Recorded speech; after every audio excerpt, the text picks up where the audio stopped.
Désolé les amis, désolé Kolia, Amani. Je sais pas ce qui s'est passé. Je pense que c'est... Je sais pas. Je pense que c'est Facebook qui nous a interrompu. Je sais pas. Parce que rien n'a été touché. Tout fonctionne normalement. Je sais pas. La vidéo s'est coupée net. Je sais pas ce qui s'est passé.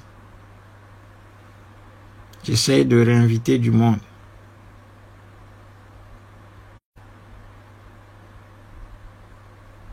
Je sais pas. Je peux pas vous dire. Je ne sais pas ce qui s'est passé. Je pense que c'est Facebook qui nous a coupé parce que tout fonctionne parfaitement. La connexion hier, j'ai rien touché. Mais la vidéo s'est arrêtée tout net. Voilà. L'appareil n'a aucun problème. Il n'y a rien qui a bougé. Sauf que la vidéo a été interrompue aussi nettement qu'abruptement. Donc, tous ceux qui étaient sur le live, j'en suis désolé, quoi. Voilà. Ça m'a fait perdre aussi le fil de ma réflexion. Mais disons simplement que avec une situation comme ça, en Afrique, une économie complètement tournée vers l'extérieur, un système éducatif aliénateur qui produit de l'ignorance et qui forme des subalternes coloniaux, capables tout simplement de continuer le travail entamé par le colonisateur et l'esclavagiste, avec une agriculture productrice de café, cacao, des fleurs, des fruits exotiques pour nourrir l'économie extérieure, avec un système comme ça en Afrique où tout est déstabilisé, avec une économie démantelée, avec une économie extravertie, avec toute la production destinée à nourrir le marché international qui nous livre en retour des produits finis de basse qualité avec des coûts très exorbitants. L'ensemble de ce système entretenu par une élite coloniale placée à la tête des enclos coloniaux sous forme de métayers, obéissant au contrat de métayage qui les lie avec l'étranger, eh bien, l'Afrique ne va nulle part. D'où l'urgence, d'où la nécessité, d'où le besoin impérieux de s'engager dans une entreprise de libération du continent africain.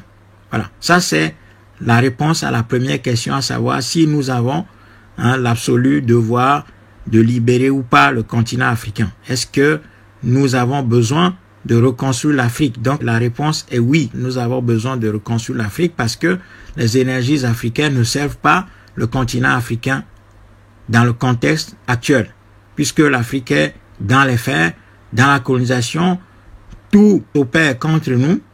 Nous sommes pourvus des moyens de notre propre destruction. Nous développons des comportements autodestructeurs et nous sommes dans une situation où, évidemment, que à la première question, la réponse est absolument oui, nous avons besoin de construire un africain de sorte à réorienter ses ressources vers la satisfaction des besoins internes endogènes. Voilà, le frère Latif nous a rejoint. Bonsoir, frère Latif. Oui, oui, bon, mais je salue tout le monde. Je voudrais aller tout droit au but. Actuellement, je suis au Togo, je suis en mode vacances, donc excusez-moi, je ne suis pas bien habillé comme vous. J'espère que vous me recevez. Pas de souci, c'est pas l'habit. Je suis à Lomé, je viens de manger à Demédési. Ok, bon, pour aller tout droit au but, ce que moi je voudrais dire, c'est que je voudrais qu'on recentre le débat sur votre idée principale, qui est celle de libérer le continent africain d'abord. C'est cela. Bon, quand les gens parlent d'industrialisation, quand les gens parlent des actions à mener après cette libération, quand vous parlez est-ce que vous posez la question de savoir si nous avons les moyens, si nous devons reconstruire l'Afrique? Bien sûr, of course. La question là ne se pose même pas. L'Afrique est à reconstruire. Mais la reconstruction de l'Afrique doit être précédée d'abord par sa libération, la libération du peuple africain à travers la stratégie que vous proposez, que vous préconisez, et pour la stratégie que vous avez vendue, vous avez essayé de divulguer, de distribuer, de marteler aux gens. Donc, recentrons le débat sur cela ce soir aussi, en disant qu'est-ce qu'il faut faire? quelles sont les étapes, quelles sont les procédures, c'est quoi le plan, qu'est-ce qu'il faut, les actions à poser d'abord. Oui, l'éducation de la masse, la conscientisation et tout cela. Bon, il y a un adage qui dit, hein, nul n'entre ici s'il n'est géomètre. Tu vois, si nous sommes déjà sur ta plateforme, nous devons déjà comprendre que nous nous sommes éduqués jusqu'à un certain niveau. Ouais, et vrai. Là, nous rejoignons, voilà, un monsieur qui a une idée fondamentale. Les gens ont tout essayé. Ils sont dans d'autres idées que vous avez appelées les panafricanistes des élections, des votes, de reconstruction, de ceci, cela.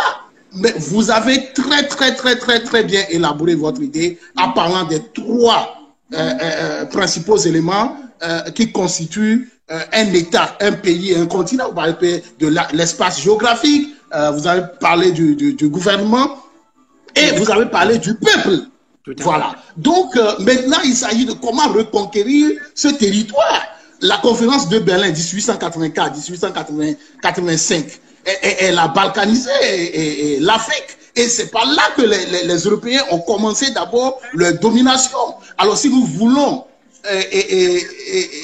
renverser la vapeur, nous devons aussi commencer par là en reprenant d'abord ce qu'on nous a pris comme territoire géographique. Moi, j'ai voulu juste marteler tout cela parce que mademoiselle Gisèle, elle a élaboré là-dessus. Monsieur Rodriguez, ils ont parlé de l'industrialisation, de la puissance économique et tout ça. Oui, tout cela va venir. Tout cela viendra. Bon, maintenant, moi, j'ai évoqué le cas de Kagame. J'ai dit que c'est un mauvais exemple. Et c'est un mauvais exemple. Mais c'est juste pour montrer, c'est-à-dire, lorsqu'on veut atteindre un objectif, il y a toute une stratégie à mettre en place. Il y a un premier acte à poser d'abord, qui est sine qua non, qui est important. Et dans le cas d'espèce, c'est la libération de l'Afrique. Par quel moyen? Vous l'avez bien dit, la révolution, en nous basant sur l'histoire de tous les pays qui ont conquis ou qui ont acquis leur libération à travers le même procédé de libéralisation, de révolution des peuples, spontanément, du nord au sud, de l'est à l'ouest. Bon, moi, j'ai voulu juste enfoncer un peu le clou sur cela pour que nous revenons. Parce que, monsieur Kogli, lorsque vous répétez cela, cela va ancrer. Moi, j'ai partagé vos trucs dans beaucoup de groupes, même sur RFI. Il y a le groupe de Claudicia et tout ça là. Il y a des groupes dans lesquels je suis, ceux qui aiment Fatou et tout ça là. J'ai partagé tout cela dedans et je sais que progressivement, l'art de l'enseignement, c'est la pédagogie. L'art de la pédagogie, c'est la répétition. Répétez-vous, répétez cela aux gens. Dites-le jusqu'à ce que cela ne soit ancré dans les esprits. Et que ce soit en langue vernaculaire ou en français, faites-le comme vous le faites. Je vous encourage beaucoup. Continuez. Et le chemin peut être long, mais ça va aboutir. Les gens vont délaisser les coupés décalés et tout cela et se rendre compte maintenant que ce qui est important, c'est ce que vous faites ici. Alors, on a 8 personnes, 15 personnes au maximum aujourd'hui. Je vois, il y a une petite évolution. Je ne sais pas si tu as remarqué cela. On est parti de 2, 5, maintenant on a 15. Petit à petit, ça va aller. Il faut de l'abnégation, il faut soutenir, il faut maintenir le coup et never give up. Voilà. Donc, merci beaucoup. Je te salue et merci pour tout ce que tu fais. Merci beaucoup, Latif. Tu salues tous les gens de Lomé.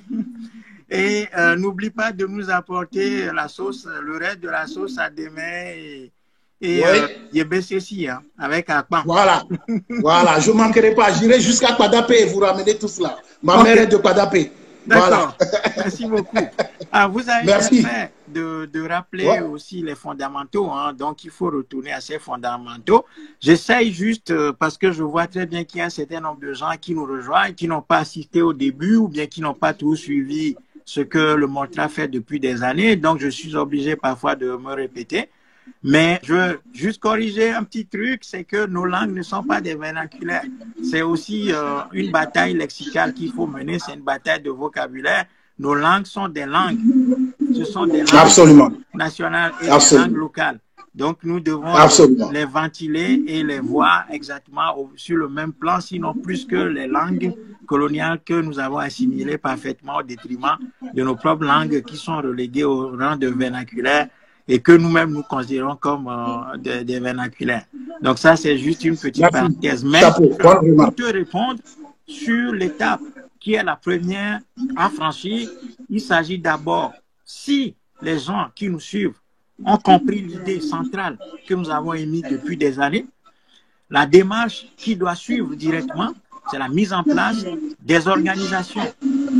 Voyez, donc, c'est la mise en place des structures. C'est-à-dire que chacun doit travailler à avoir 5, 6, 3, 4, 5 personnes autour de sa personne pour commencer un travail. Et c'est pour ça que je dis que nous sommes résolument entrés dans l'histoire.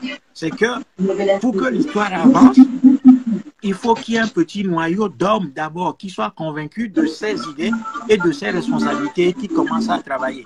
Donc chacun de nous doit trouver 3, 4, 5 personnes autour de sa propre personne et puis essayer d'élargir nos idées avec ça et commencer une structuration. Et une fois que c'est fait, nous viendrons directement parce qu'il y a un certain nombre d'idées que nous ne pouvons pas jeter comme ça sur Facebook ou sur la toile. Même dans les livres, nous n'allons pas les mettre, mais nous avons besoin de nous voir physiquement pour partager ces idées qui sont des idées qui vont directement nous conduire vers l'action. Donc, la première étape pour arriver à la constitution d'un mouvement insurrectionnel, révolutionnaire populaire sur le plan continental, c'est que chacun dans sa localité où il est, on prend les localités telles qu'elles sont et puis on essaie de construire des groupes autour de nous. D'abord, ça c'est tout ce que je demande. Après, si ces groupes-là se constituent, contactez-nous, nous viendrons. On trouvera le moyen de pouvoir avancer.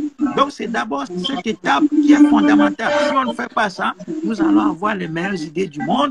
Nous n'aurons pas les structures pour les mettre en œuvre. C'est d'abord ça. Voilà. Donc c'est très concret. Merci beaucoup.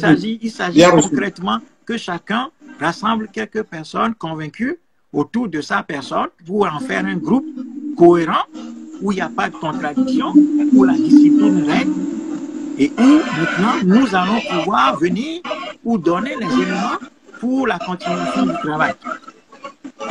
Absolument. Merci. Merci. Nous avons pris bonne note de cela et nous allons passer tangiblement à cette étape-là que vous venez donc de bien décrire et que vous venez de nous proposer. Merci infiniment, M. Kobi. Très bien. Merci. Merci. Au revoir, à bientôt. Merci. Je suis là. Voilà. Merci. Bye bye. Il me semble que quelqu'un se sollicitait la parole.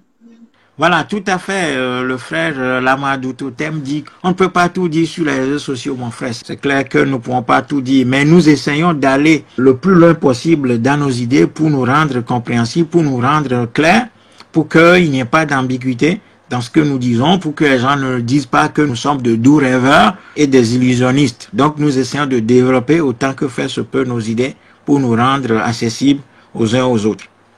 Alors, je vais continuer la lecture des commentaires. Mes amis, c'est du bon débat. Merci beaucoup. Je salue fraternellement les gens qui viennent de nous rejoindre. Ils sont nombreux, je ne peux pas tous les citer, mais merci beaucoup. Partagez la vidéo. Et si vous voulez intervenir dans cette discussion, vous êtes libre de le faire. Il suffit de me faire signe pour que je puisse vous joindre sur le live. Sachez que ce soir, nous sommes en train de parler d'un sujet très important, à savoir si la jeunesse africaine doit reconstruire le continent africain. Est-ce que nous avons le devoir de reconstruire le continent africain? Et si oui, nous avons ce besoin, si nous avons ce devoir-là, si nous avons cette responsabilité-là, est-ce que nous disposons d'un plan stratégique qui nous amenant à ça?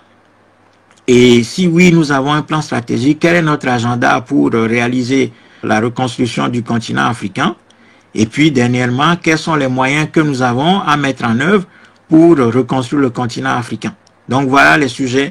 Le grand thème, c'est comment est-ce que nous jugeons notre rôle compte tenu de la situation en Afrique? Est-ce qu'il y a absolue nécessité de reconstruire le continent ou bien nous estimons que tous les éléments sont en place et puis qu'il va falloir juste faire quelques ajustements pour avancer? Si c'est le cas, ben oui, ben alors allons-y, quoi. Si c'est pas le cas, alors oui, ben il va falloir reconstruire le continent. Et nous, en tant que Moltra, Mouvement pour la libération totale et la reconstruction de l'Afrique, nous disons que il faut absolument reconstruire le continent africain. Compte tenu de la situation, nous l'avons décrit en première partie de ce direct avant d'être interrompu, nous avons montré les différents facteurs qui plaident pour la reconstruction du continent africain. Et cette reconstruction du continent africain passe par la mise en place d'un plan stratégique de combat, lequel plan stratégique doit être fondé sur la mise en place des structures, donc Là, nous abordons la question des moyens, des structures capables de mobiliser l'énergie populaire de sorte à en faire un tsunami. Voilà. Parce que nous nous sommes inscrits dans la grande histoire. Nous avons vu ce que l'histoire a enseigné aux peuples dominés, humiliés, enchaînés, ce que les peuples ont fait pour s'en sortir. Eh bien, c'est ça que nous voulons faire. Et dans l'histoire de l'Afrique, il y a des gens tels que Amilcar Cabral qui ont commencé ce travail de libération continentale en allant mobiliser les ressources africaines, non pas chez les élites coloniales, fabriquées de toutes pièces par les corps colonial et le catholicisme et le protestantisme colonial avec le born again, mais auprès des populations dans les campagnes, parce que c'est là l'Afrique véritable qui n'a pas été pervertie par le système colonial. Donc, il y a un travail de mobilisation des énergies à faire dans l'Afrique profonde. Et ça, ceux qui ont compris l'histoire et qui ont compris les lois et les principes de fonctionnement de l'histoire sont à même de faire ce travail-là, non pas en voulant coûte que coûte convaincre l'élite coloniale qui est fabriquée dans les universités, dans les écoles africaines et qui est prédisposée à continuer dans le créneau colonial, quoique quelques personnes peuvent être récupérées. En tout cas, il faut diversifier nos tentatives, il faut orienter nos discours vers toutes les couches de la population, mais le travail essentiel doit être fait auprès des populations vivant dans les campagnes, parce que les villes présentent d'autres aspects que, au fur et à mesure, nous allons expliciter, que nous allons développer pour comprendre comment il faut travailler les villes, à la différence des campagnes et de l'Afrique profonde. Voilà, parce que c'est là que se trouve l'énergie vitale nécessaire à la renaissance de l'Afrique. Car la renaissance de l'Afrique ne viendra pas des diplômés de Harvard, de Sorbonne, de Pékin, de Toronto et d'autres universités qui sont faites pour semer dans le crâne des Africains des idées qui vont continuer par inscrire l'Afrique dans le rôle de serviteur de l'économie mondiale. Voilà. Alors, quelqu'un me dit la lutte contre la corruption s'impose en Afrique, transfert des fonds dans un... Bon, tout ça, c'est des choses qui viendront au Togo Bond. Pour le moment, nous voulons nous limiter à la première étape, qui est la construction d'un véritable mouvement de libération du continent africain. Nous avons déjà parlé de toutes ces questions de lutte contre la corruption. La lutte contre la corruption ne viendra pas de l'imitation de l'homme blanc, avec des juges africains qui portent les toges et des avocats qui vont chercher à défendre coûte que coûte les corrompus et les corrupteurs en trouvant des artifices de droit pour dédouaner les crimes et tout ça. Et les tribunaux qui vont se calquer sur ce que les Occidentaux font avec un système extrêmement corrompu qui se développe dans ces sociétés-là. Mais quand nous allons refonder l'Afrique, la lutte contre la corruption prendra toute une autre forme. Et ça a été déjà envisagé par un des artistes les plus lucides du XXe siècle, à savoir Fela Aníkúlápó Kuti, qui avait déjà imaginé comment on va lutter contre la corruption en Afrique. Donc ça, c'est des choses qui existent, nous les savons très bien. Donc, quand l'Afrique sera reconstruite, nous allons mettre en place un système qui va lutter contre la corruption. Ça, il n'y a même pas de discussion là-dessus. Tout va être reconstruit en Afrique. Nous sommes capables, nous sommes des descendants des pharaons, nous sommes des descendants de grands rois africains incorruptibles qui ont développé une société africaine bien équilibrée avec la vérité, la justice et la solidarité comme principe de fonctionnement.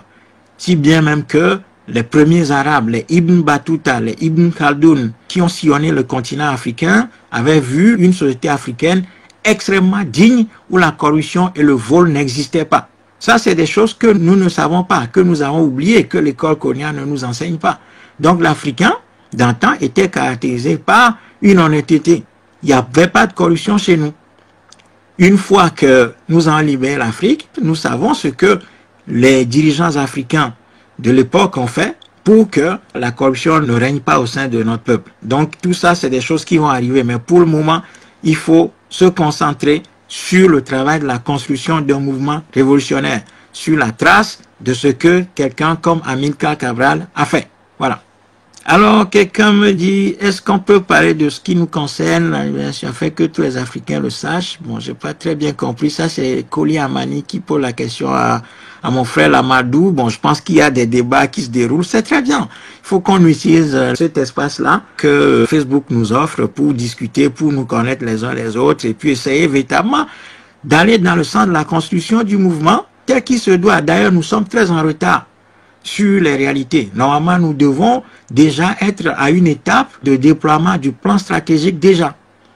Et même si Facebook a installé un système de surveillance, même si les réseaux sociaux nous surveillent, même s'il y a des gens, la marche en avant de l'Afrique va continuer. C'est-à-dire que l'histoire de l'Afrique va s'écrire, vaille que vaille. Et il va y avoir, à notre suite, même si nous tombons, il y aura d'autres Africains qui vont continuer le combat. C'est ça un peuple.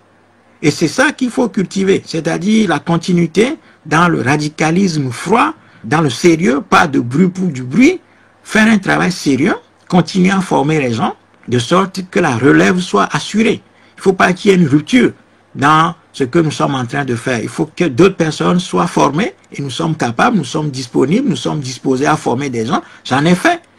J'en ai fait depuis plus de 15 ans. Il y a des gens qui sont venus ici, qui sont venus de très loin, que j'ai formés, bon, mais qui finalement n'ont pas tenu le choc, ils sont partis. D'autres ont fondé leur propre temple après avoir acquis un tout petit peu de connaissances, croyant qu'ils ont déjà découvert la quintessence de nos problèmes. Donc voilà, il faut qu'on soit patient, qu'on travaille résolument, mais je veux dire que ce qui peut nous encourager à continuer ce travail, c'est que progressivement, qui se constituent des mouvements locaux dans chaque coin et recoin où il y a des Africains qui nous suivent et qui sont d'accord que l'idée centrale qui s'impose aujourd'hui à l'Afrique, ce ne sont pas des élections, ce ne sont pas des réformes, ce n'est pas la prière, ce n'est pas quelque chose de particulier en Afrique en attendant le Messie, mais un travail humain. Seule l'action humaine change les données historiques. C'est seule l'action humaine qui change les données historiques. Et cette action humaine, elle doit être planifiée, organisée, structurée et surtout conduite dans la discipline. C'est-à-dire que toutes les idées ne se valent pas. Toutes les idées ne se valent pas. Et chacun a sa place dans le mouvement que nous voulons construire, sans toutefois avoir la capacité d'être à la tête. Voilà. C'est tout. Une armée, c'est un général et ensuite des soldats qui fonctionnent, qui travaillent. Voilà. Là où tout le monde veut être chef, tout le monde devient esclave. Là où tout le monde veut assumer des responsabilités, eh bien, le travail n'avance plus. Donc, chacun doit avoir l'humilité d'accepter le rôle et le rang qui est le sien. Il s'agit de travailler pour la renaissance de notre continent. Donc, chacun a sa place, sans pour autant que chacun soit amené à diriger quoi que ce soit.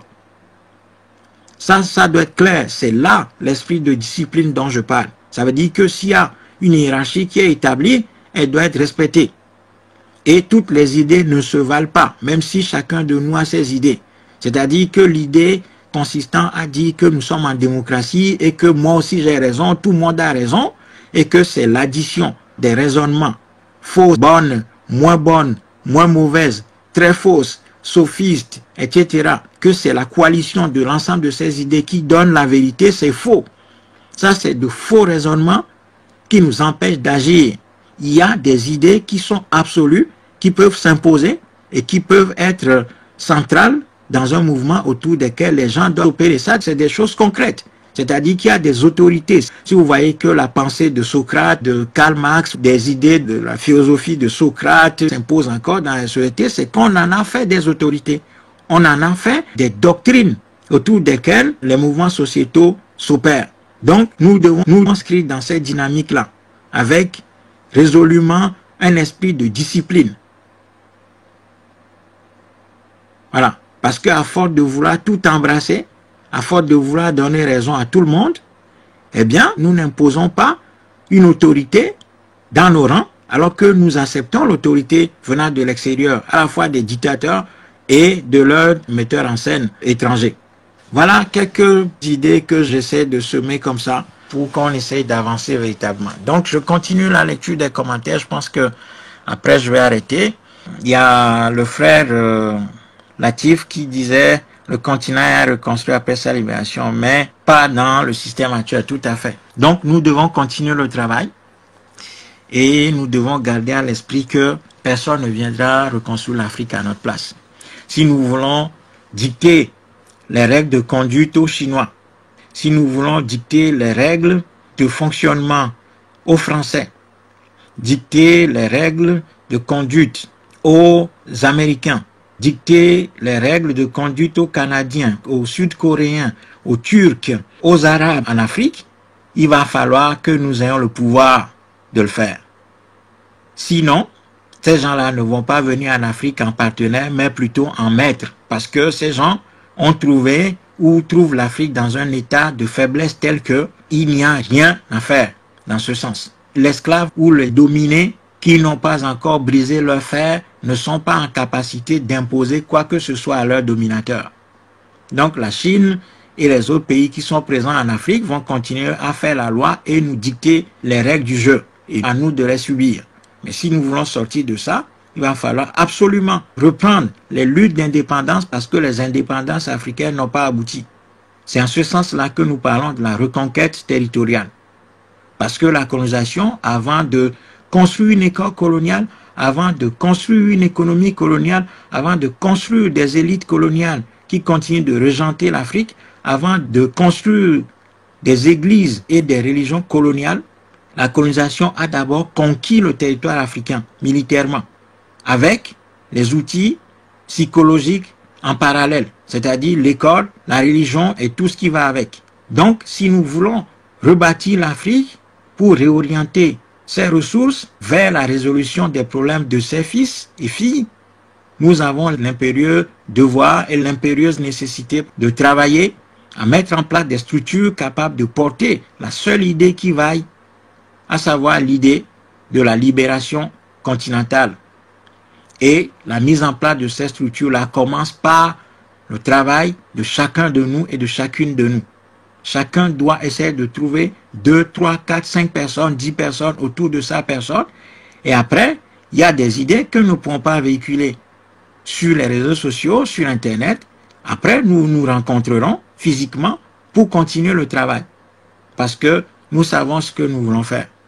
Donc, que chacun, où qu'il soit en Afrique ou ailleurs, dans une ville ou dans un village, à l'étranger ou sur le continent africain, chacun doit faire l'effort de trouver quelques personnes autour de sa personne pour avancer, pour construire une structure autour de la seule idée aujourd'hui qui s'impose à nous, que l'histoire nous impose, incontournable, l'idée d'un mouvement révolutionnaire continental.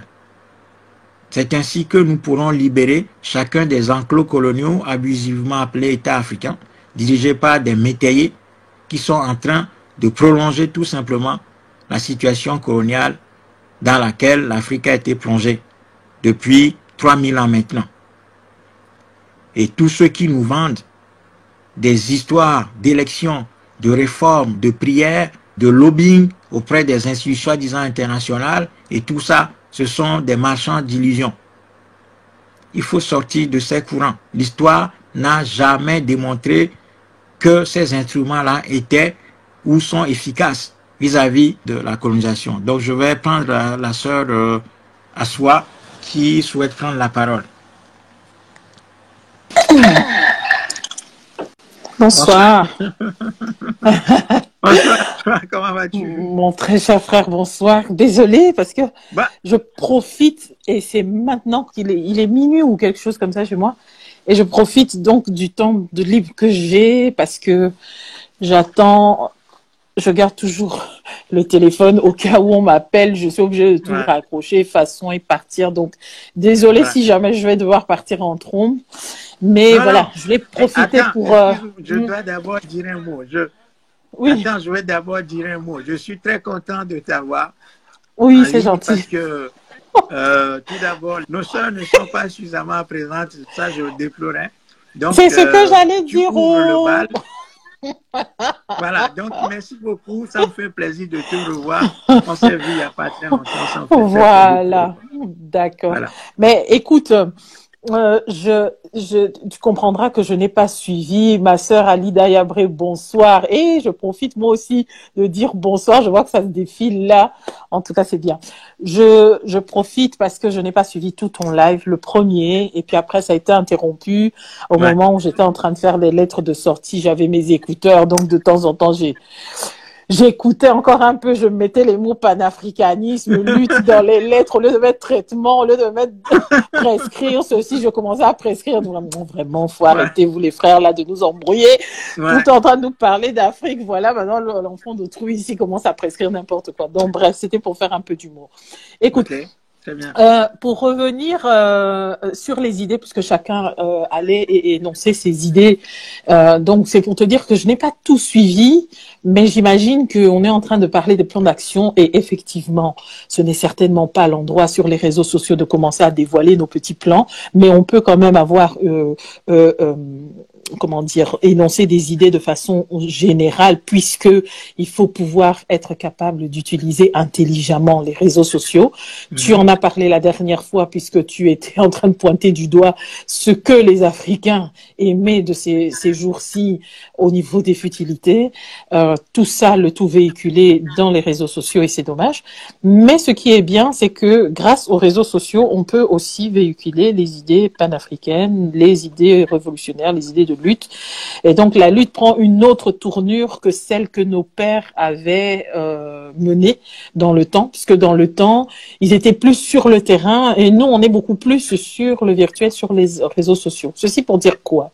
Ceci pour dire que on a plus d'opportunités que dans les années d'avant pour pouvoir conscientiser nos populations. Non seulement on a le terrain, parce que l'éducation des masses, non pas pour dire que nous sommes ceux qui devons éduquer parce que nous avons la science, nous connaissons.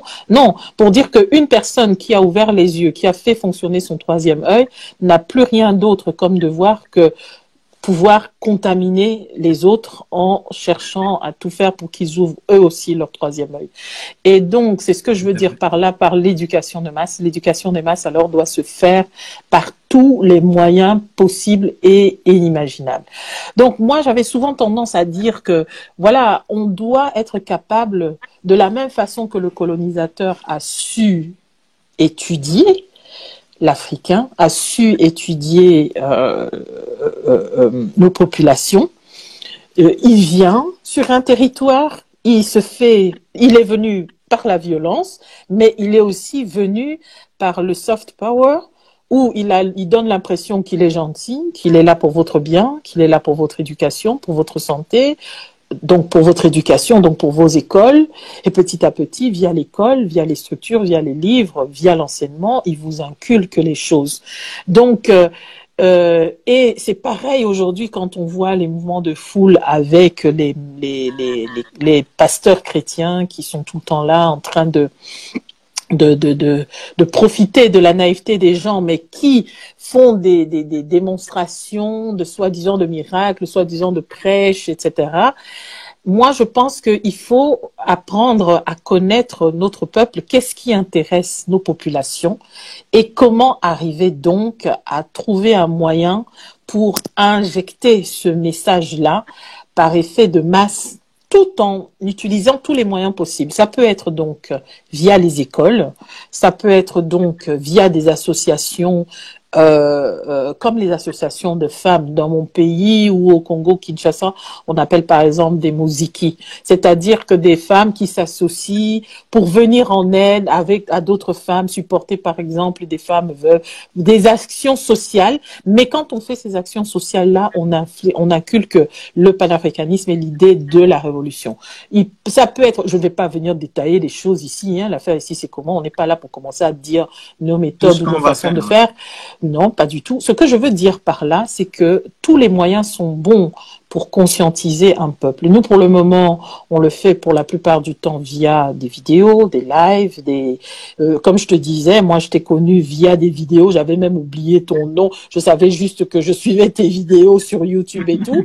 Donc, voilà, on utilise les réseaux sociaux, on fait tout pour que le message passe par les réseaux sociaux, par des publications, ça peut être par des livres que les gens peuvent écrire ensemble. On n'est pas obligé d'être écrivain tout seul, parce qu'il y en a d'autres qui n'ont pas la capacité d'écrire tout un livre tout seul, mais ça peut être des gens qui peuvent s'associer, un écrivain camerounais avec un écrivain congolais, avec un écrivain gabonais, et faire la promotion de ce livre de conférence en conférence, alors que dans ce livre, on révèle les étapes, comment faire pour agir. Ça peut être par des idées associatives. Les Africains aiment faire la fête, aiment se rassembler pour manger et tout.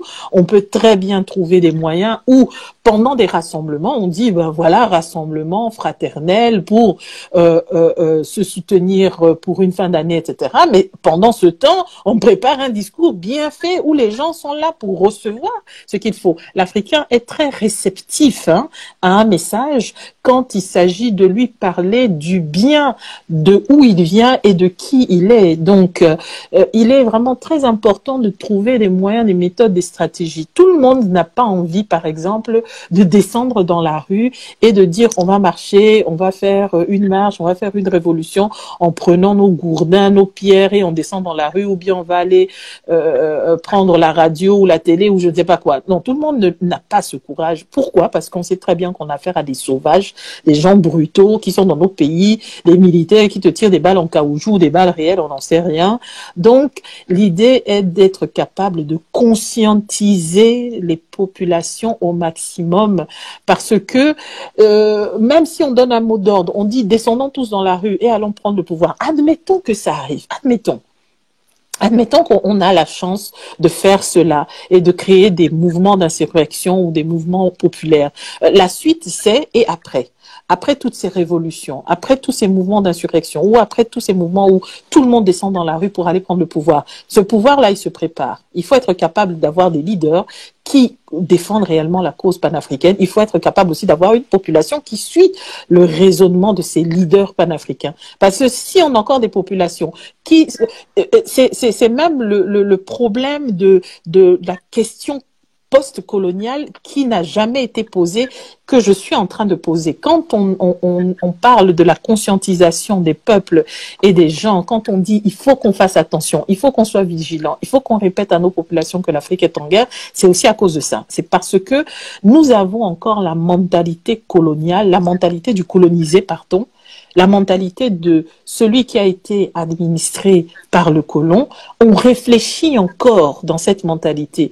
Et donc, c'est un long travail d'haleine. Quelqu'un était en train de te dire tout à l'heure, qui est intervenu, je l'ai suivi un peu à moitié, qui te disait, faut répéter, faut tout le temps redire. Pourquoi? Parce que pourtant, toi, tu es dans le combat depuis, je crois, c'est quoi, 15 ans ou 20 ans? L'affaire ici, c'est comment? 20 ans.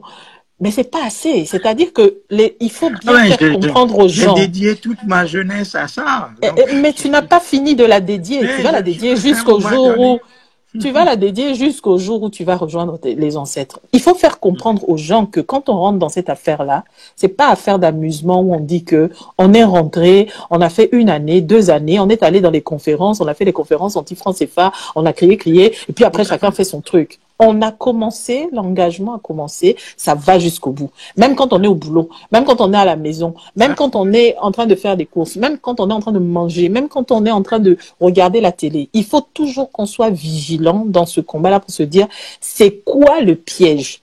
Les gens, c'est pour ça que je dis toujours que le combat panafricain doit être un combat au même titre comme les autres sont, par exemple, les chrétiens là, ils sont à l'intérieur et ils ont l'impression vraiment que il n'y a que ça, qu'ils voient des démons partout. Mais c'est pareil avec les panafricains. Ils doivent avoir l'impression que il y a des pièges néocoloniaux de partout.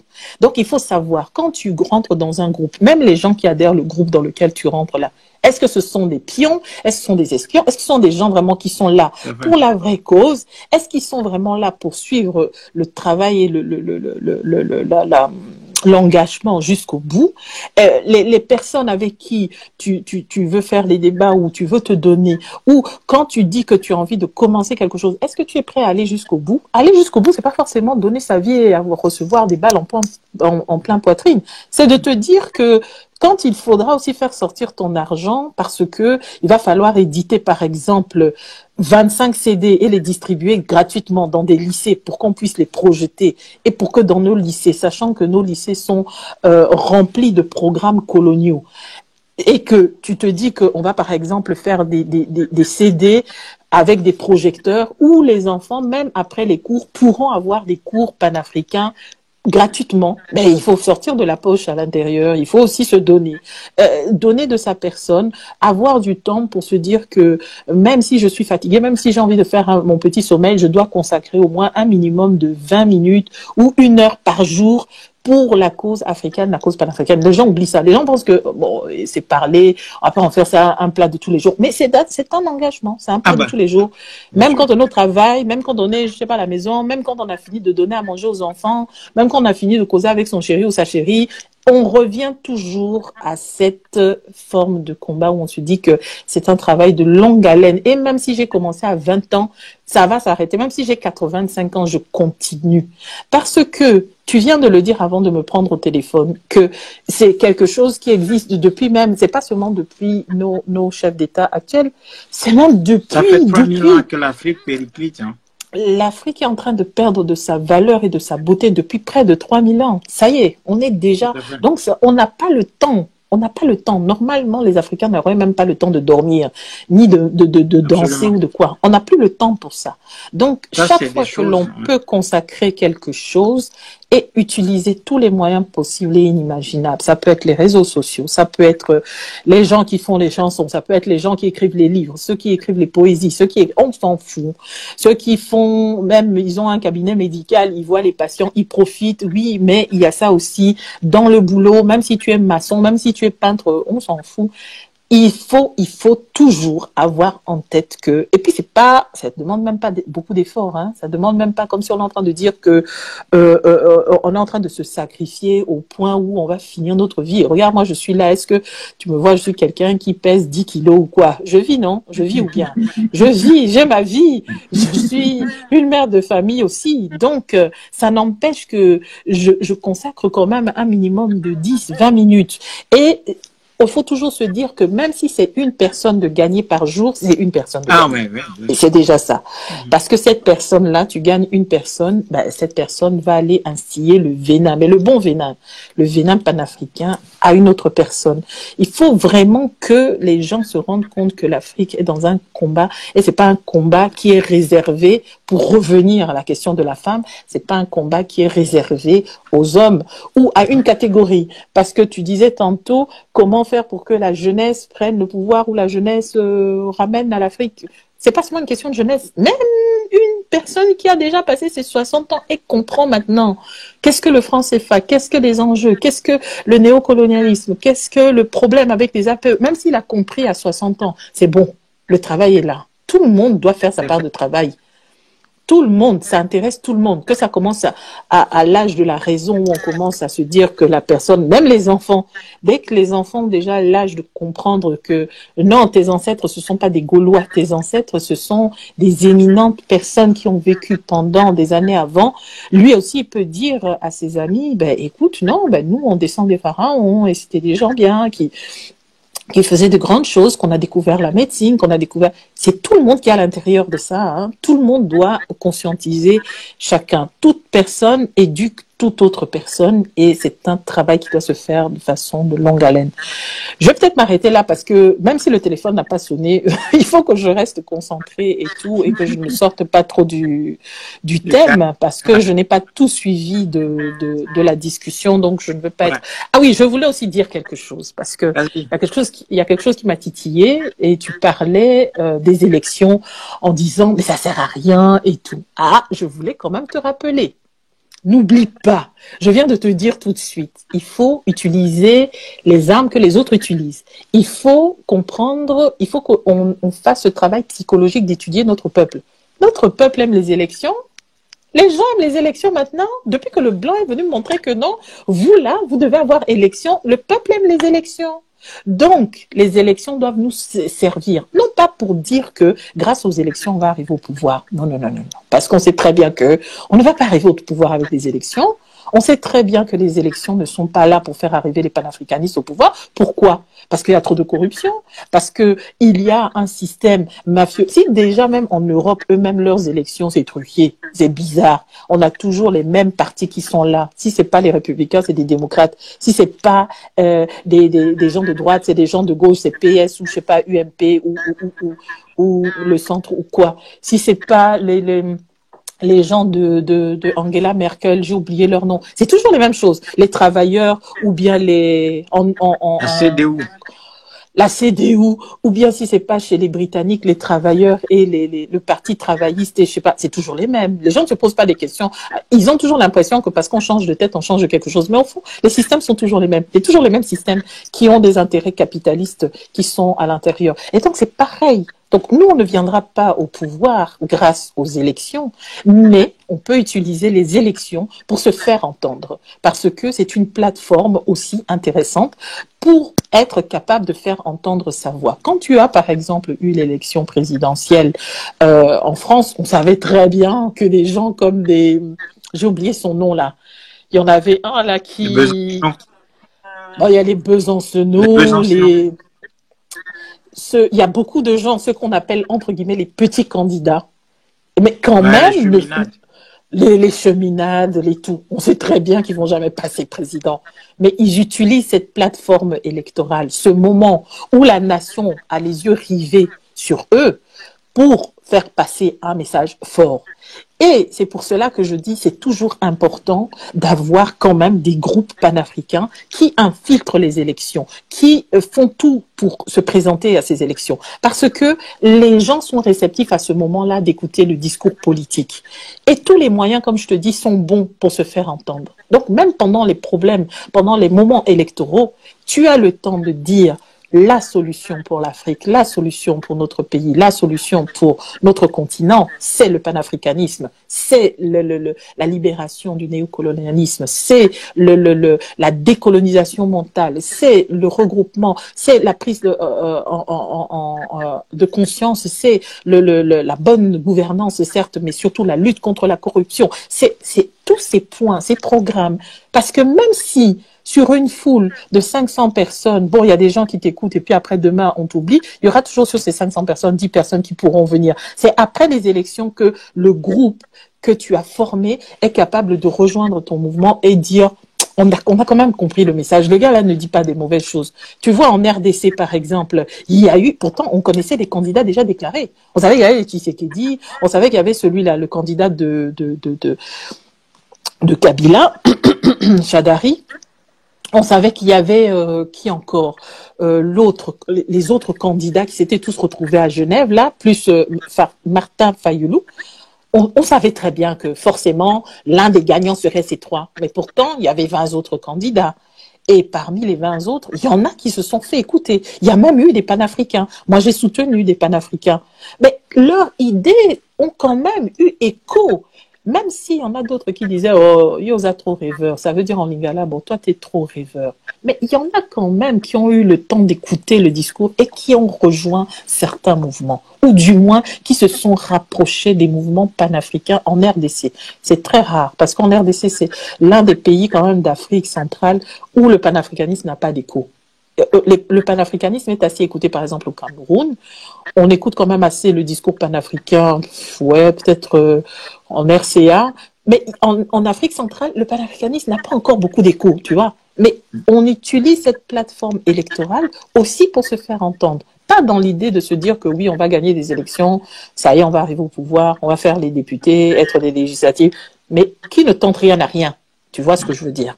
Et quand je dis qui ne tente rien à rien, deux fois rien là, c'est même les militants. Tu peux gagner des militants même pendant les périodes de campagne électorale. Maintenant, le seul problème, c'est que ça demande des sous. Il faut quand même pour faire des campagnes, il faut imprimer des t-shirts, il faut pas aller distribuer sardines et pain, hein, comme les gens font où ils distribuent des motos ou des sacs de farine. Ouais. C'est-à-dire faire des élections de façon honnête, passer dans des lycées, passer dans des administrations, expliquer c'est quoi le programme, pourquoi on veut que l'Afrique change et pourquoi on veut qu'il y ait une autre politique africaine dans nos États. ben c'est justement pendant ces périodes électorales que ça peut jouer, tu vois. Donc, je ne suis pas totalement contre les élections, même si je suis comme toi, je ne suis pas rêveuse de me dire que les élections, c'est ce qu'il nous faut. Parce qu'on sait très bien qui a introduit la notion d'élection, du moins le système électoral moderne dans nos pays, et tout ce que ces gens-là introduisent chez nous, c'est n'importe quoi. Donc, c'est ce que je voulais dire. Ok, très bien. Bon, merci beaucoup. Hein. Tu as abordé beaucoup de points. Je vais essayer de relever 2-3 choses et tout en te remerciant encore une fois pour ta participation. Il y a toujours des choses à prendre dans chacune de nos interventions. Je considère que quand le Moltra rejette absolument les élections, c'est tout simplement parce que nous ne voulons pas du tout orienter notre peuple vers quelque chose que nous savons totalement improductif pour nous. C'est-à-dire que nous sommes dans deux logiques. Il y a des gens qui pensent qu'ils peuvent utiliser les élections pour arriver à leur fin. Nous, nous considérons que nous n'avons pas besoin de cette étape-là. C'est-à-dire que si un peuple prend conscience de son état, eh bien, il va directement résoudre ses problèmes. On n'a pas besoin fondamentalement de passer par les élections. Parce que finalement, ce qui se passe, c'est qu'il se crée une sorte de clientèle aussi par le biais des élections et une sorte d'illusion tendant à faire croire à la population qu'elle doit attendre au bout de la mandature qui est déclenchée par l'élection pour arriver au changement. Ainsi, notre peuple est dupé à chaque élection. Notre peuple est amené à une fausse promesse de l'alternance, du changement. Totalement. Et puis, quand bien même l'alternance opère, puisque ce n'est pas l'alternance qui est ce que vise le Moltra, mais la renaissance de notre peuple, bien, l'alternance n'est pas la solution aux peuples africains. Donc, nous, ce qu'on a fait, c'est qu'on a essayé de voir dans l'histoire quelles sont les lois et les principes qui régissent la vie des peuples dominés. Et qu'est-ce que les peuples ont fait? Bon, après, chaque peuple a utilisé les moyens à sa disposition pour arriver à sa libération, mais nous disons qu'il y a des constantes, il y a des choses qui sont régulières, qui sont revenues de manière régulière dans l'histoire, auxquelles nous ne pouvons pas échapper. Donc, nous disons encore une fois que l'élection, pour nous, en tout cas au Moltra, c'est pas du tout une voie. Je suis d'accord aussi. De possibilité. De toute façon. Donc maintenant, c'est pour ça que notre stratégie, je l'ai dit, bon, elle ne peut pas tout dévoiler, hein, on l'a dit tout à l'heure. C'est de construire ce mouvement de manière méthodique. C'est-à-dire que déjà, une ou deux personnes, quelque part, ils font corps et ils commencent un travail précis. Ce travail-là, ce n'est pas ici que je vais le dire, mais toujours est-il que une fois que 2-3 personnes se retrouvent ensemble et qui sont convaincus de la pertinence de notre idée, à savoir la construction d'un mouvement insurrectionnel populaire en Afrique, eh bien, il y a un travail qui est mis en œuvre, qui démarre ainsi.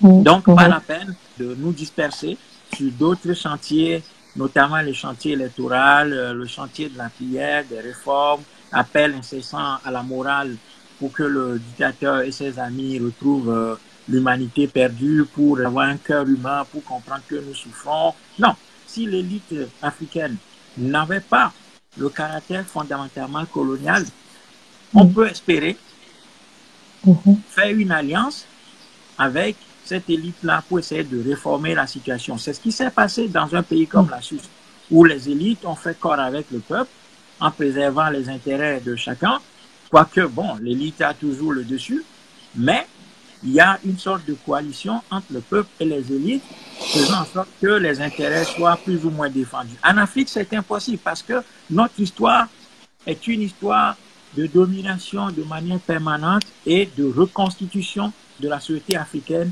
via une élite qui est totalement vouée aux intérêts étrangers tout en défendant les miettes que se prête le système qu'elle entretient. Donc voilà pourquoi nous sommes tout à fait opposés à tout ça pour aller directement au but et voir ce qui est notre devoir. Parce qu'en Afrique, on a aussi tendance à toujours vouloir trouver des artifices. On est très intelligent. C'est-à-dire qu'on va tout vouloir prendre le grain sur le piège sans être pris par le piège. Et ça, c'est aussi une manifestation d'un esprit qui ne veut pas véritablement assumer ses responsabilités. Donc, nous, on a évalué tout ça et on a dit non, pour nous, c'est clair, même s'il faut 100 ans pour que notre idée s'implante, il n'y a pas de souci.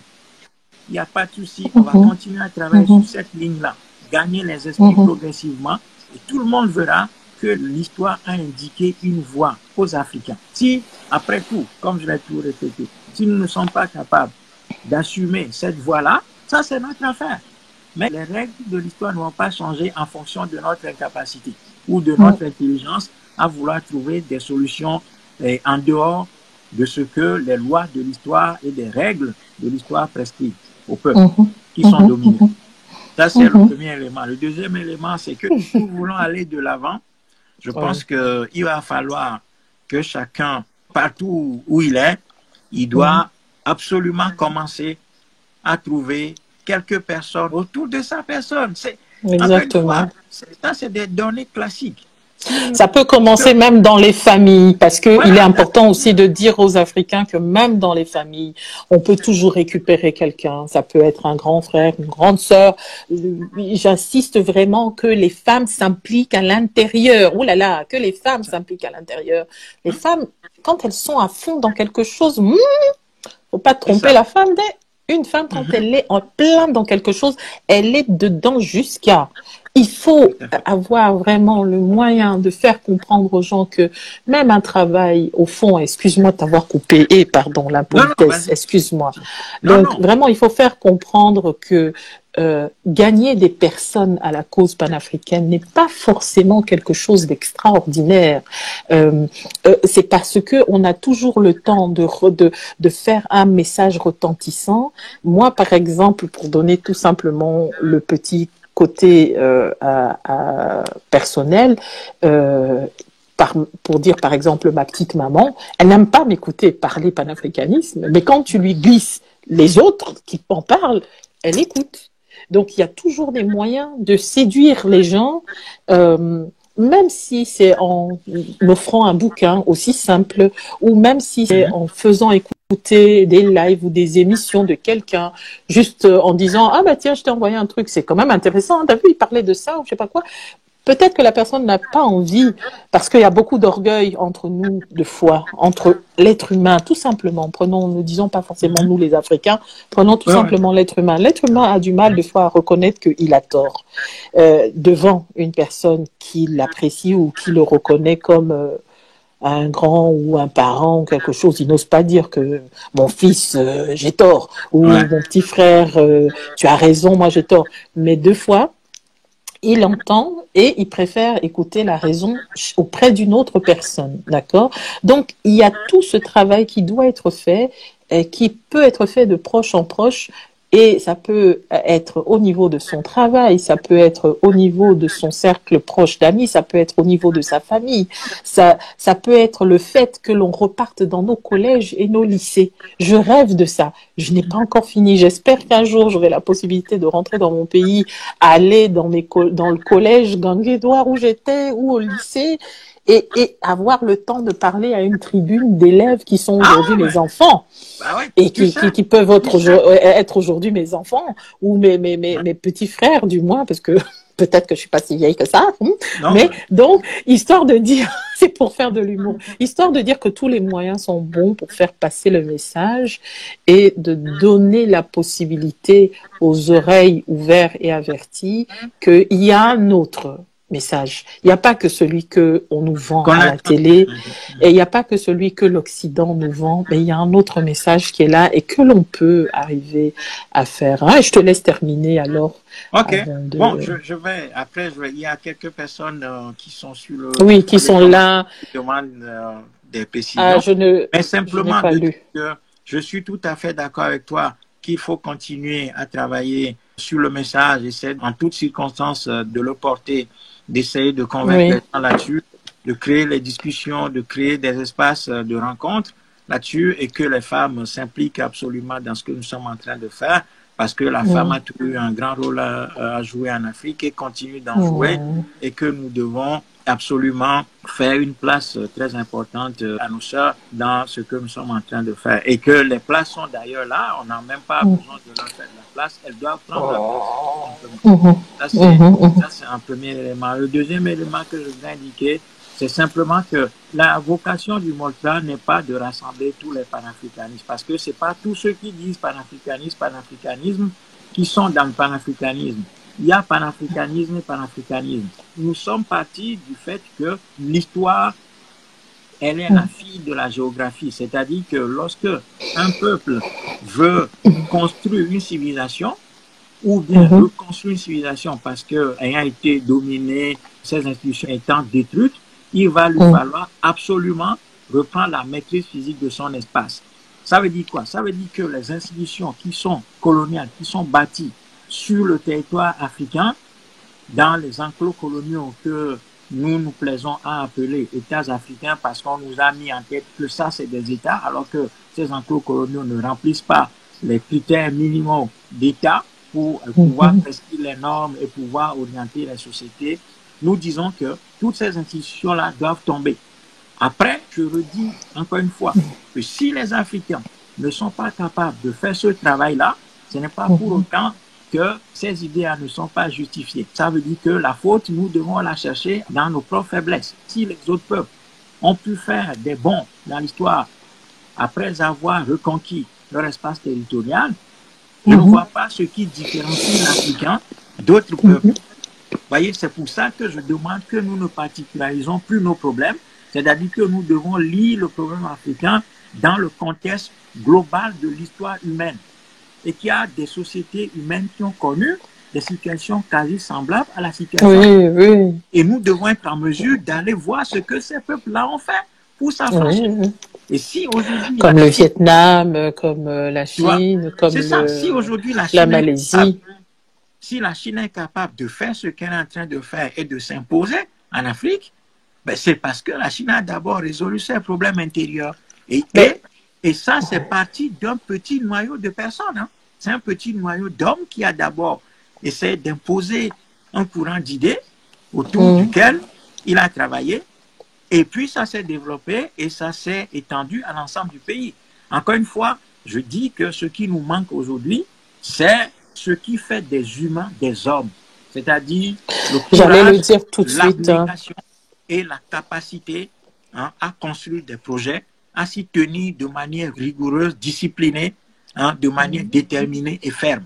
Ce n'est que comme ça que les données dans l'histoire ont changé. Il n'y a pas d'autre voie. Il n'y a pas de miracle. Aucun peuple n'a opéré de miracle. Seule l'action humaine, construite intelligemment et conduite de manière méthodique, a donné des résultats.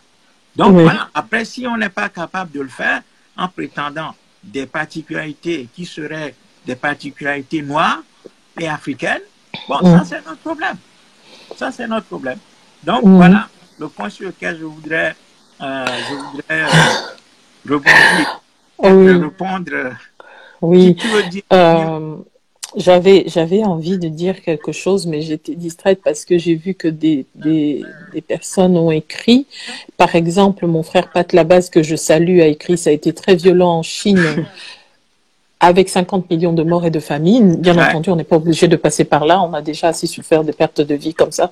Donc, nous, on a plutôt envie de se multiplier comme des petits pains.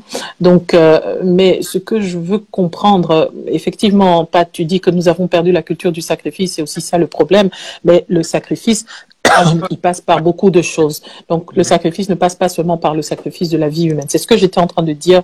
On n'est pas obligé de mourir et de donner sa vie en disant crucifiez-moi au poteau pour l'amour de l'Afrique.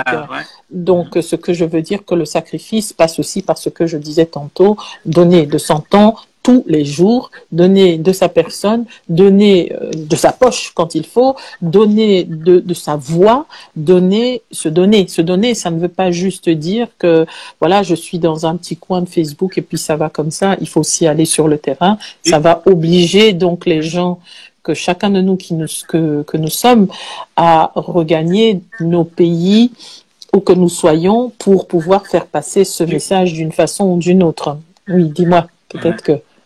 Tu sais, ma soeur, et je pense qu'elle a été là, mais je vais... Oui, parce que sinon... Comme ça, le frère Pat Labat réalise aussi ce que nous sommes en train de faire. Nous sommes dans la gravité, nous sommes dans l'histoire. Et il faut cesser de raconter des histoires aux Africains.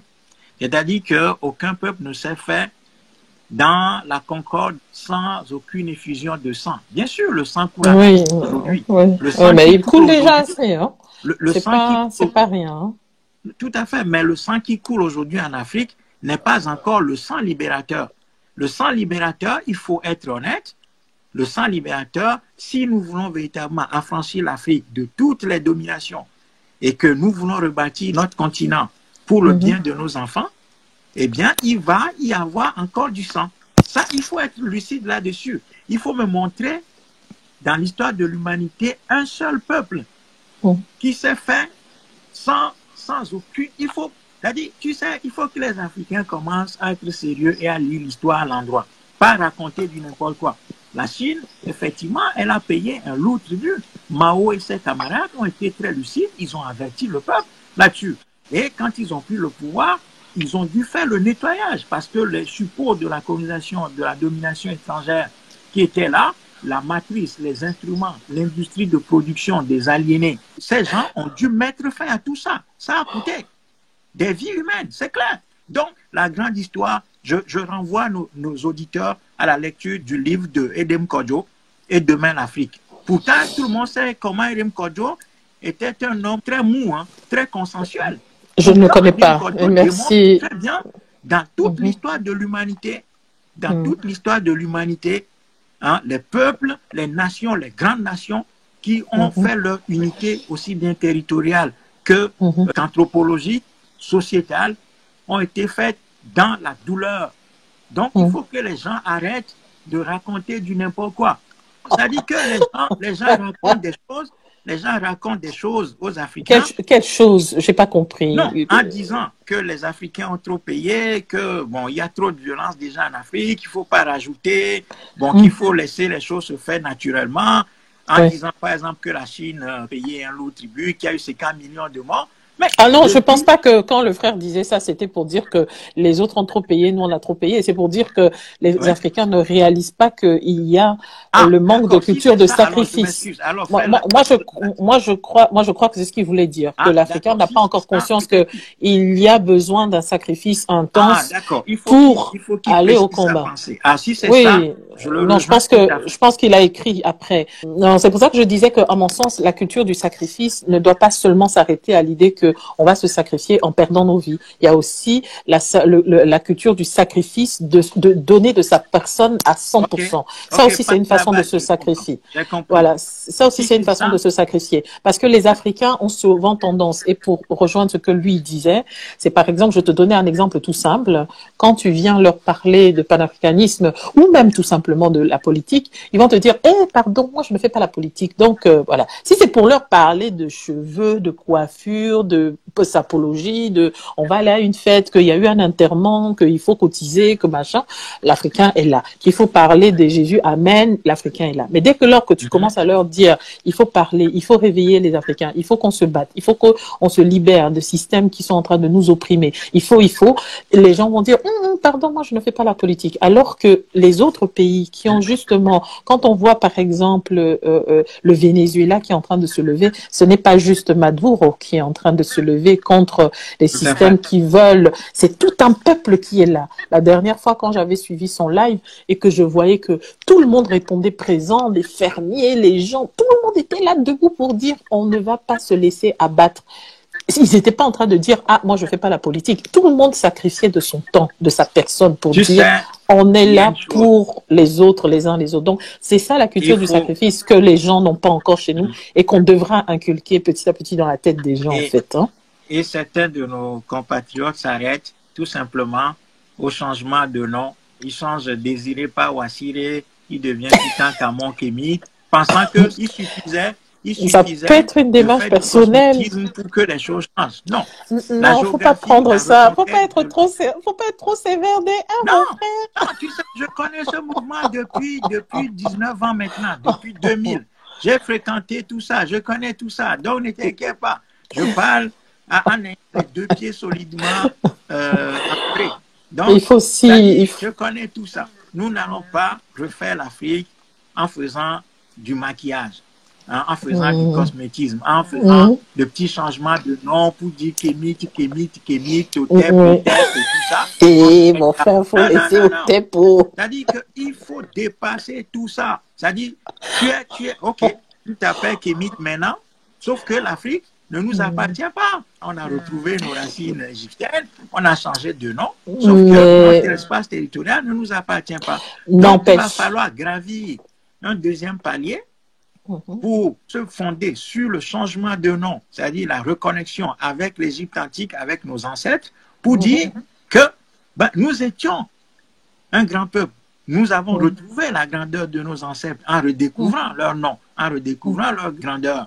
Maintenant, il faut aller à l'étape supérieure pour reconquérir l'espace et travailler de sorte à réorienter les ressources africaines vers la satisfaction des besoins africains.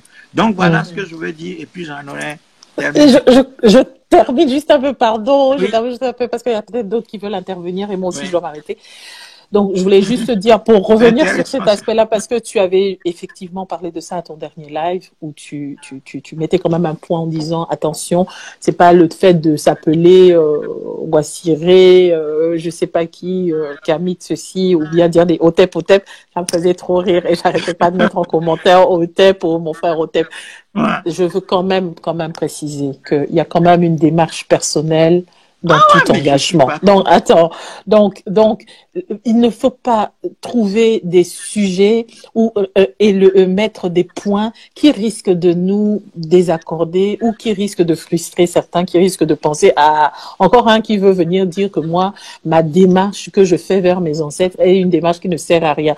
Il faut bien comprendre que, par exemple, moi, sur les réseaux sociaux, je m'appelle Assoa Possale Kambi. C'est pas mon nom sur mon acte de naissance. Possale Kambi, c'est le nom que mon père avait voulu me donner, que malheureusement on n'a pas écrit sur mon acte de naissance. J'ai voulu faire ce choix-là, connaissant les idéologies révolutionnaires de mon père, en me disant que je veux avoir maintenant ces idées révolutionnaires et ce nom m'appartient parce que c'est un nom africain qui me ressemble le plus. C'est une démarche personnelle, mais dans la démarche personnelle, on ne peut pas s'arrêter là, effectivement. C'est là que je te rejoins, à dire qu'on va changer juste un nom ou commencer à dire aux gens, Otep mon frère, Otep ma sœur. C'est pas tout. Le tout maintenant, c'est de savoir comment est-ce qu'on fait pour arriver à conscientiser les gens, à changer, à trouver, à ce qu'on puisse avoir des nouveaux hommes, des nouvelles femmes, des nouveaux Africains, des nouvelles Africaines qui défendent l'Afrique et les intérêts de l'Afrique. Au fond, on aura tout résumé avec ça. Parce qu'il y en a même d'autres qui ont les poils qui s'hérissent quand on leur dit panafricanisme. Dès qu'on entend le mot là, ils sont là comme si on les avait fouettés 100 fois sur le dos. Alors qu'au fond, le tout c'est quoi? C'est de dire que il nous faut des changements de mentalité de façon à ce que nous soyons des hommes et des femmes de nouveaux calibres capables de défendre bec et ongle les intérêts de l'Afrique et on doit inculquer ça dans la tête de tous les Africains que l'on trouve. Défendre les intérêts de l'Afrique, c'est justement revenir aux fondamentaux, justement poursuivre le travail que nos pères avaient déjà commencé et justement aller à l'encontre de ces puissances qui sont en train de nous dépouiller et qui sont en train de faire de l'Afrique vraiment un asile psychiatrique à ciel ouvert, mais aussi un tombeau à ciel ouvert, où tout ce qui intéresse les gens, c'est seulement venir chercher des matières premières. Bon, donc je vais m'arrêter là, je ne vais pas continuer, parce que sinon on va se faire des ping-pong, on va jamais finir. T'as vu, t'as envie de dire encore un truc. Non, ça va, je vais continuer avec les autres. Merci beaucoup, hein. Merci pour ton intervention. Merci. Je continue le travail. Au revoir. Ok. Tu raccroches, je ne sais pas comment est-ce qu'on raccroche. Hein. Je ne sais pas comment on raccroche. D'accord, je vais voir. Ok. Alors, merci la sœur. Bon, il y a beaucoup de choses qui ont été dites. Je vais reprendre 2-3 commentaires. Il y a quelqu'un qui dit « Je reste convaincu que le réveil peut se faire sans effusion de sang. Le sang qui devait être versé a déjà été. Sankara, Lumumba, Garvey, Olympio. Maintenant, il nous manque le sacrifice mental et intellectuel. » Non. Le frère Ferdinand, les cabotes, je ne sais pas d'où vous sortez ça, mais c'est une fausse approche des choses. Je vous le dis très calmement, parce que le sang libérateur n'a pas encore coulé en Afrique. Voilà. Nous ne sommes pas en train d'appeler au sang. Hein. Il faut qu'on s'entende très bien. Nous ne sommes pas en train de dire que il faut aller verser le sang en Afrique. Non, non, non. Nous disons que nous devons aller à la reconquête de notre espace territorial et cela passe par un mouvement insurrectionnel populaire. Donc, il y a un prix à payer. Je défie encore une fois quiconque de nous apporter la preuve qu'il y a un pays, un grand pays ou un grand continent qui s'est fait ou qui s'est refait dans l'histoire de l'humanité sans assumer ses responsabilités. Donc oui, il va y avoir la destruction du cadre colonial qui est érigé en Afrique. Cela va absolument coûter quelque chose aux Africains. Et je ne sais pas dans quelle mesure ni dans quelle ampleur, mais je sais que l'histoire nous a tracé une voie. Et il ne faut pas craindre d'appeler les choses par leur nom, de dire les choses telles qu'elles sont. Donc s'il y a des Africains qui continuent à raisonner sur la base de la révolution, comme on en a connu en Ukraine, avec des fleurs et des petits sourires faits aux soldats, ben vous vous trompez totalement parce que le cadre africain, c'est un cadre colonial. On ne peut pas résoudre un problème colonial avec des données comme ça. Et dans les pays du Balkan, il y a eu un soutien aux populations. Donc c'est des révolutions soutenues par l'Europe et les États-Unis d'Amérique pour démanteler l'empire russe et isoler la Russie. Donc c'est un autre cadre historique et un autre cadre, disons une autre conception des choses. Donc si l'Afrique veut redevenir le continent central qui résout ses problèmes, eh bien il va falloir absolument passer par la démolition de l'État garde-barrière, de l'État enclos-colonial qui nous donne l'illusion de vivre dans des États alors que nous vivons en réalité dans les enclos coloniaux. Donc il faut cesser de penser et de dire des choses comme ça aux Africains. Ça, c'est des mensonges. Aucun peuple n'a payé suffisamment le prix de sa libération. Aucun peuple n'a payé le prix de sa libération en disant « Ah non, non, non, on a fait trop couler du sang libérateur. » Non, non. Effectivement, si le sang de Sankara, de Nkrumah, de Cabral, de Olympio ont coulé, c'est justement pour interrompre le processus de libération. Donc, au contraire, le sang de Sankara, de Nkrumah, de Lumumba, de Olympio et de Cabral et autres, ces sangs-là nous appellent à notre devoir. Donc, il ne faut pas considérer le sang de ces gens-là comme la fin, mais plutôt un début. Parce qu'on a, au travers de l'assassinat de ces personnes, court-circuité et mis entre parenthèses le processus de libération de l'Afrique. Donc, ça doit reprendre. Donc, nous devons reprendre le flambeau après Sankara, Lumumba, Cabral, Olympio et autres. D'ailleurs, nous avons pris trop de temps pour le faire. Donc, il faut cesser de dire des choses comme ça. Si vous ne connaissez pas les principes sur lesquels repose l'histoire, il faut avoir l'humilité de le dire pour qu'on puisse vous orienter, vous donner quelques éléments supplémentaires pour votre formation. Voilà. Quelqu'un me demandait le sujet de ce soir. Ben, le sujet c'est de la nécessité de la libération du continent africain. Est-ce qu'il y a nécessité de libérer le continent africain? Si oui, quel est le plan stratégique que nous avons pour libérer l'Afrique et la reconstruire? Et puis, troisième question, sous-question, c'est de savoir si nous avons un agenda. Donc, quelle est notre planification stratégique? Ensuite, quatrième question, quels sont les moyens que nous avons à mettre en œuvre pour pouvoir réussir cette œuvre qui est la nôtre. Donc voilà les points sur lesquels nous sommes en train de réfléchir ce soir. Et je pense que dans quelques instants, je vais mettre fin à ça. Je reprendrai cette grande thématique plus tard.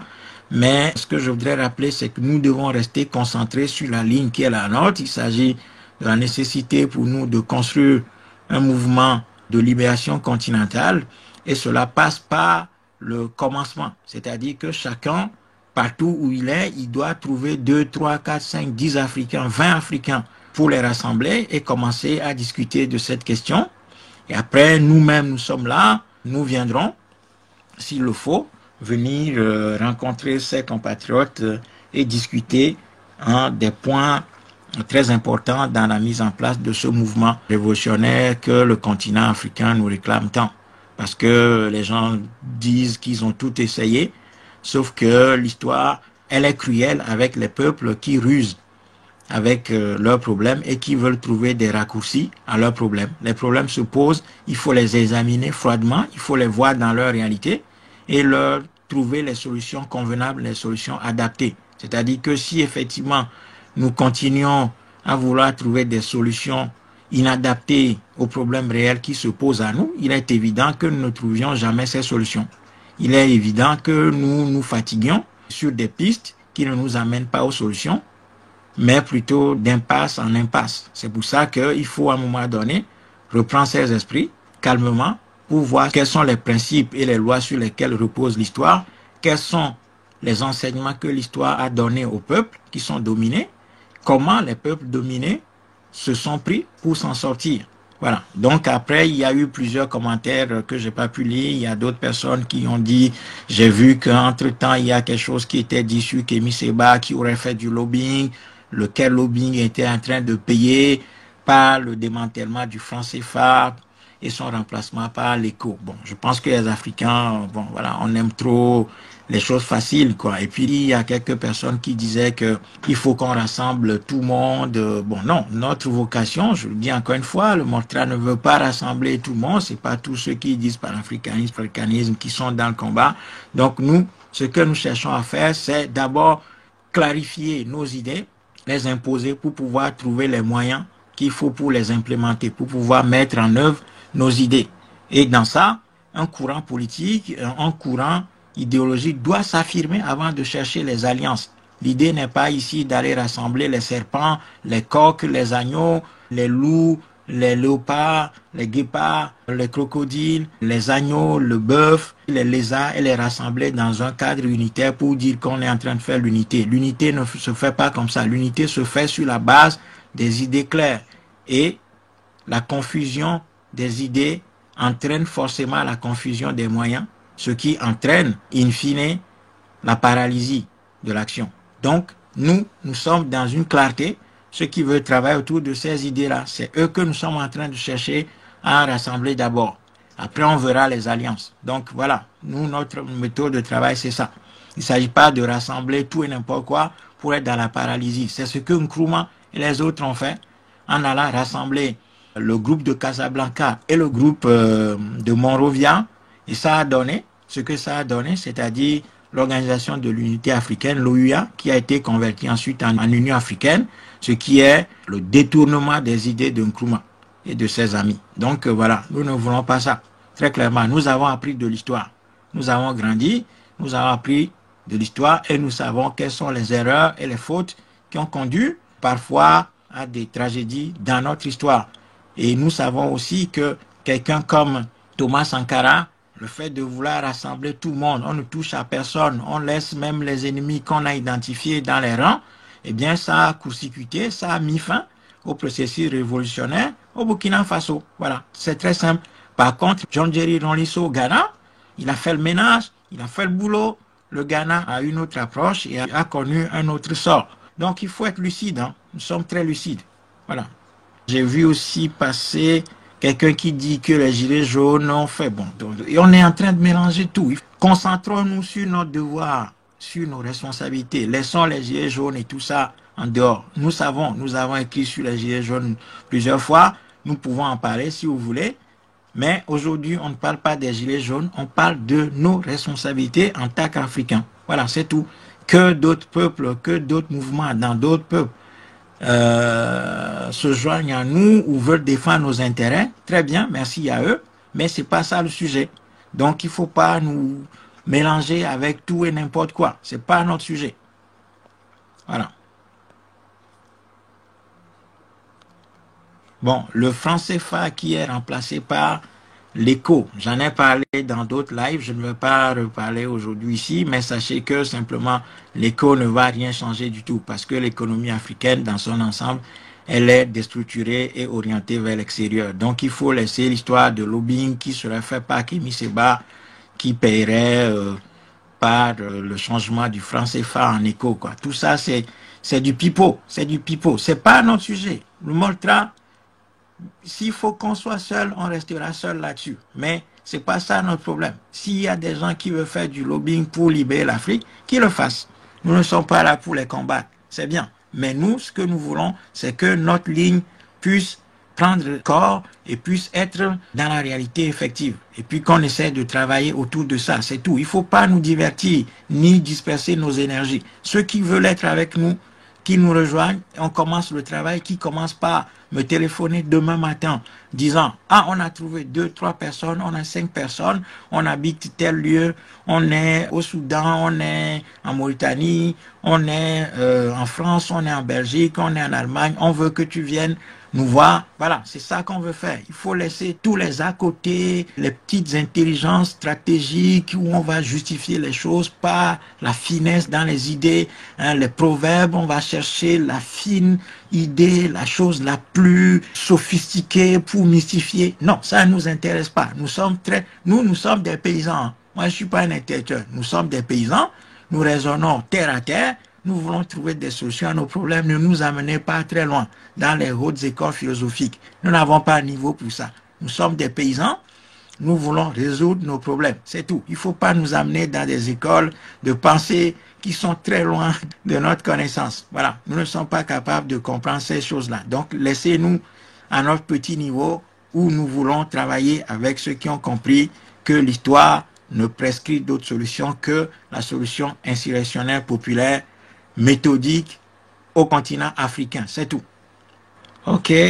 Alors, merci encore à vous tous et toutes. Je remercie particulièrement le frère Latif. Je remercie la sœur Assoa qui a contribué énormément à cette discussion. Je remercie le frère Baba Diou qui était le premier à intervenir. Je remercie le frère Lamadou Le Totem qui a aussi animé la partie écrite de cette discussion. Je remercie tout un chacun pour votre présence. J'ai pas pu répondre à tout le monde. Il y a des commentaires que j'ai pas vus. Je vais essayer de répondre à ces commentaires-là par écrit. Je vais essayer. Je dis pas que je vais répondre à tout, mais je vais essayer de répondre à des commentaires les plus importants que j'ai pas vus. Mais je pense que nous aurons d'autres occasions pour continuer cette discussion. Il est assez tard. Voilà, le frère Pat Labs qui dit « J'y crois pas aux révolutions populaires, on doit noyauter les élites comme ont fait les Chinois et avoir les moyens de pression puissants car les reliefs ont les sentiments d'impunité. » Encore une fois, vous nous amenez trop loin. Il faut pas...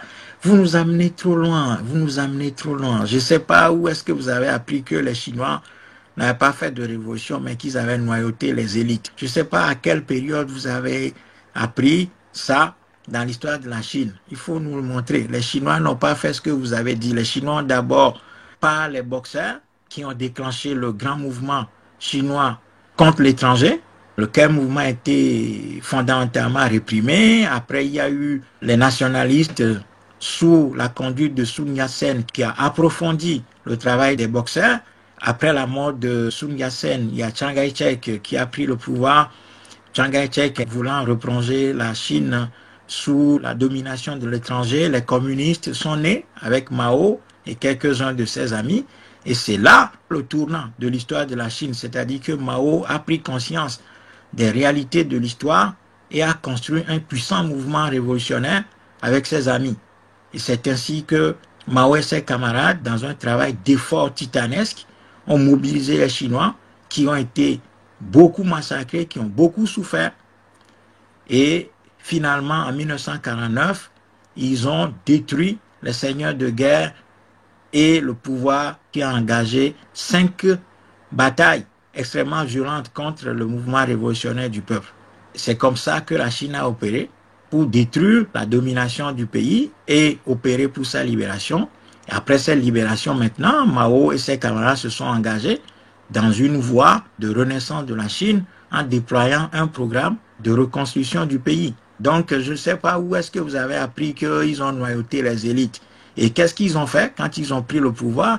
Les 2 mesures phares que les communistes chinois ont pris, Mao et ses camarades ont pris, c'est d'abord d'instaurer ce qu'on a appelé en Chine la révolution culturelle, consistant à fermer toutes les églises et à déconstruire l'école coloniale pour court-circuiter, pour tarir la source de production des aliénés et des subalternes coloniaux dans le pays. Donc, ils ont détruit l'école coloniale, ils ont fermé les églises, ils ont interdit la Bible et ils ont réorienté le peuple chinois vers le confucianisme et vers la redécouverte des valeurs culturelles chinoises.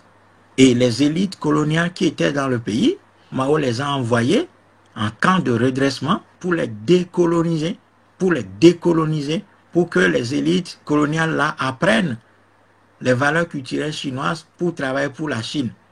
C'est ça que Mao et ses camarades ont fait. Il ne faut pas nous raconter des choses en disant qu'ils ont noyauté les élites et que c'est juste un travail intellectuel qu'ils ont fait. Non, non.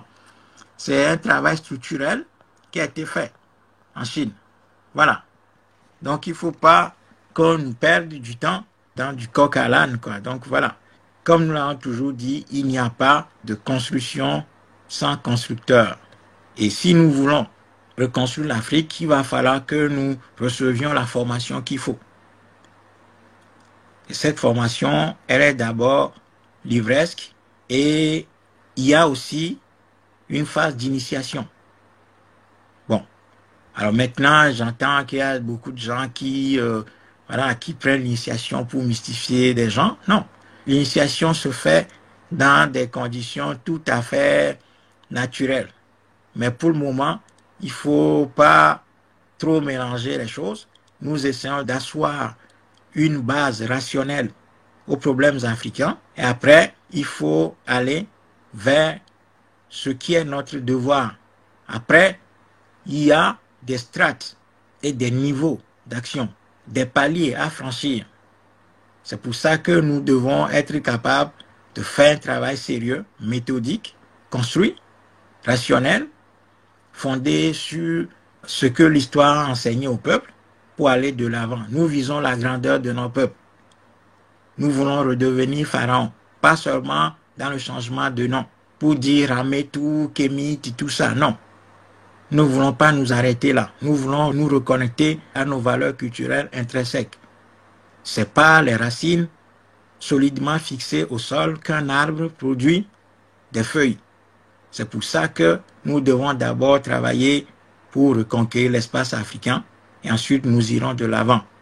Donc, que chacun commence ce travail de structuration autour de la seule idée, à savoir l'idée révolutionnaire populaire en Afrique, sur la base de ce que Cabral et quelques autres ont entamé avant d'être arrêtés, et puis mettre le paquet sur les intellectuels africains qui ne sont pas ceux qui sont sortis de Harvard, de la Sorbonne, ni de Yale, ni des universités chinoises, mais vers ceux qui encore en Afrique résistent et qui conservent la culture africaine. Les intellectuels africains, c'est ça. Ce sont nos paysans, ce sont nos vieux, ce sont ceux qui n'ont pas été pervertis par la colonisation. L'élite d'un peuple, ce sont ceux qui conservent la mémoire de ce peuple. Ce ne sont pas ceux qui ont été transformés par l'école coloniale. Donc, travaillons là-dessus, que chacun commence par trouver 2-3 personnes autour de lui et le reste suivra. Dans la logique de Nkrumah, continuons à dire que, acquérant le pouvoir politique, le reste nous sera donné de surcroît. Pas la peine de se promener dans des sentiers battus, disant il faut avoir le pouvoir économique, l'industrie d'abord, le commerce, tout ça là, ça n'existe pas. Dans une colonie, ça n'existe pas. Dans un système colonial, il ne peut pas y avoir d'industrialisation. Il ne peut pas y avoir d'économie autonome qui fonctionne autrement. La seule idée qui s'impose à nous, c'est la construction d'un mouvement populaire. Parce que notre peuple a la capacité de se libérer et de se reconstruire. Nous sommes de dignes fils de pharaons et de grands rois africains. Le monde ne nous attend pas. Les gens progressent tous les jours. Les gens progressent tous les jours. Pendant que nous reculons. Donc, il faut prendre la mesure de la gravité de la situation et comprendre que pendant que les gens se dotent des bombes les plus terrifiantes, nous continuons à nous amuser, à prendre les makosso, à prendre les doxy yao, à nous amuser avec les fesses de Maria Mobile ou de Lolo Beauté, les seins nus dehors, danser, amuser la galerie, alors que des choses graves se passent sous nos yeux, où nous voyons que des peuples sont en train de s'asseoir et d'asseoir leur domination, leur puissance sur nos terres. Nous nous amusons nous rigolons avec les faux prophètes, avec les généraux Makosso qui nous amusent avec des dieux au Bénin, de Banamé, ou des choses comme ça, et on rigole, alors que les vrais défis nous attendent. Il faut absolument reprendre nos esprits pour commencer un véritable travail dans la continuité de ce que un certain nombre de nos compatriotes, ancêtres ont commencé. Voilà l'exercice auquel nous vous appelons. Et rien ne doit nous détourner de cette voie. Il ne faut pas être diverti par d'autres idées. Le syncrétisme dans la pensée conduit à la confusion. Il faut avoir des idées claires. Ce n'est qu'en ayant des idées claires qu'on est conscient des devoirs que l'histoire nous assigne. C'est pour cela qu'il ne faut pas trop se disperser. La seule idée que l'histoire nous montre, c'est la voie de la construction de mouvements de libération. C'est tout. Tout le reste ne nous intéresse pas. Il ne faut pas perdre notre énergie là-dedans. Voilà. J'ai parlé de Sankara et autres tout à l'heure. Je pense que les débats continuent. Bonne soirée et bonne journée chez vous. Que nos ancêtres veillent sur vous. Que nos ancêtres veillent sur vos maisons, sur vos enfants, sur vos familles, ici ou là-bas. À très bientôt.